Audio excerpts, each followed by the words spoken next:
Our freedom is at stake. People want freedom. They want to be able to hunt. Liberty is the word.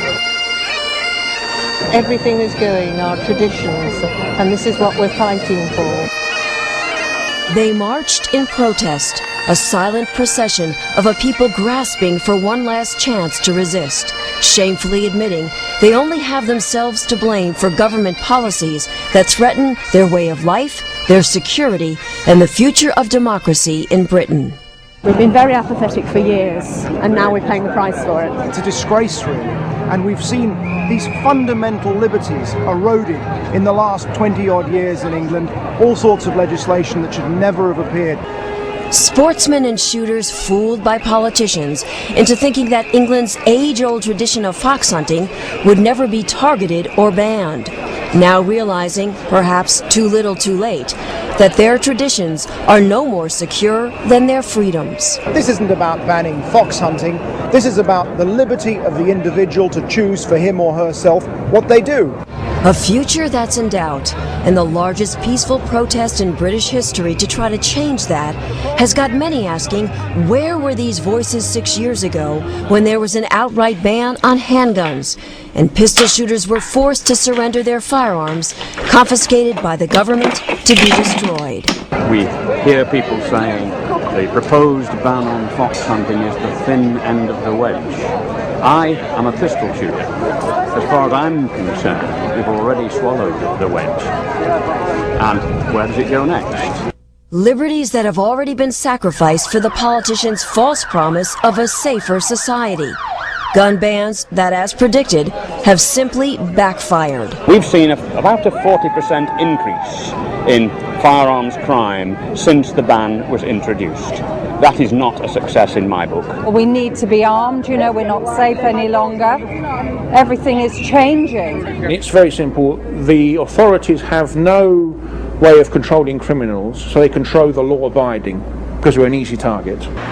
And now, some members of Parliament are questioning the government's anti-gun agenda, an agenda that has, without a doubt, failed. The use of weapons in crime has risen dramatically. And it's very difficult to get government departments to openly accept the fact. Politicians refusing to face the facts, while the police are forced to every day. It's totally out of control. This police officer, who feared he'd lose his job for speaking out, asked to remain anonymous. He said for the first time ever, bobbies are carrying firearms, but they're still outgunned by criminals who can buy whatever they want on the black market. Every officer now in this country gets issued with body armour. When I joined the police service back in the 80s, we didn't have any of this. We had a wooden truncheon and a set of chain link handcuffs. The firearms laws have been tightened up since. Why do we still need this equipment? Simply because the criminals have the weapons and they're prepared to use them. Gun policy's gone tragically wrong, and police morale at an all-time low. I feel let down by the politicians, by the senior management in the police. I feel at present I cannot give the public the service they demand and expect. And as this officer made very clear, it's a law built on a lie. The politicians, basically, they have misled the public. They said, if we ban handguns, the country's going to be a safer place. They ban the handguns, the country is not a safer place. Why are British people not to be trusted? And I think that says a lot about the government. Citizens left defenseless, now victims of the very laws passed to protect them, and asking how many more Tony Martins will there be. Martin, a Norfolk farmer, was forced to protect himself when no one else would. Not the police, and not the British justice system. What happened at this farmhouse owned by Tony Martin 4 years ago has struck a real nerve, not only in this country, but internationally. 2 men broke into Tony Martin's house. Both of them were shot. One of them was killed. And the man who fired that gun, Tony Martin, was initially sentenced to life in prison for murder. But many people think Tony Martin should never have spent 1 day in jail. They say he was just an innocent man protecting himself and his property. Tony should not be in a jail, not for what he did. He was perfectly within his rights, in my view. to look after his own property and his own life. My thoughts is that I would do exactly the same, put in the same situation. I would not hesitate to do exactly the same. I personally believe that, if you're in your own house and people come in, then they should expect whatever they get. Everybody around was saying the same thing. You must have a right to defend yourself. It has gone too far, swung so far in favour of the criminal.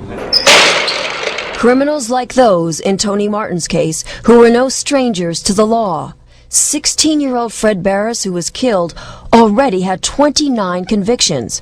And 30-year-old Brendan Fearon had 34 convictions and had been in prison for burglary. He was sentenced to 3 years for trying to break into Tony Martin's home. But after only serving 18 months, he's free while Tony Martin remains in jail.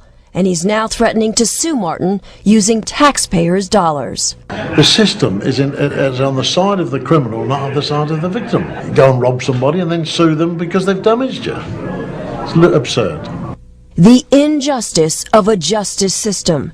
And although Tony Martin has had his life sentence reduced to manslaughter, he still sits behind bars here at High Point Prison in Suffolk, England, counting the days until he's released. I was the first reporter from the United States allowed to visit with Tony since he's been in prison. And although no cameras were allowed, I was able to talk with Tony by phone. And what you're about to hear is Tony Martin in his own words about that fateful night. Well, I've never really said it publicly before, but I've had a pretty raw deal.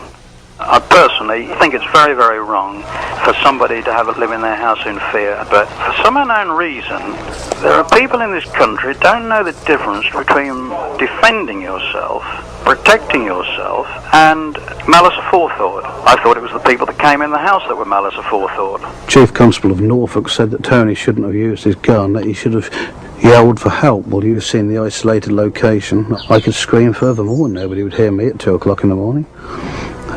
It's just a nonsense, I do believe. It could have quite well been the dead man, because there's no question. The police in this area is totally inadequate. I mean, we get little or no support. Police protection, residents here say they can't count on. And they're fed up with being denied the right to defend themselves. We've been broken into several times before. And most of the people around here at one stage or another has either been broken into or had an attempt to do so. This wasn't the first time you had a problem. No, it was the third time this year that somebody had broken the house, yeah. You actually become a prisoner in your own house. I have every sympathy.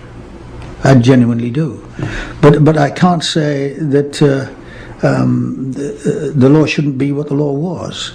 What I can say now is that because of that, we ought to review that particular law. I think the Americans have a saying about it's better to be judged by 12 than carried by 6. Tony Martin tried that venture.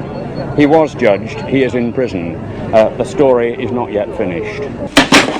And neither is the story of a struggle to reclaim rights these honest citizens have already lost. Costly mistakes of trusting in a government that has left them unprotected. Their message to gun owners in America is simple. It will happen to you if you let it. Jolly well could, and they ought to realise that. If they saw what we're seeing in this country, then they'll fight for it. But if you don't do anything, you will lose your liberties, and make the effort. Don't be apathetic. Get out there and fight. Learn from our experience and don't give an inch. Your constitution matters, your freedom matters. The Pericles said it way before me. Freedom is only for those who have the guts to defend it.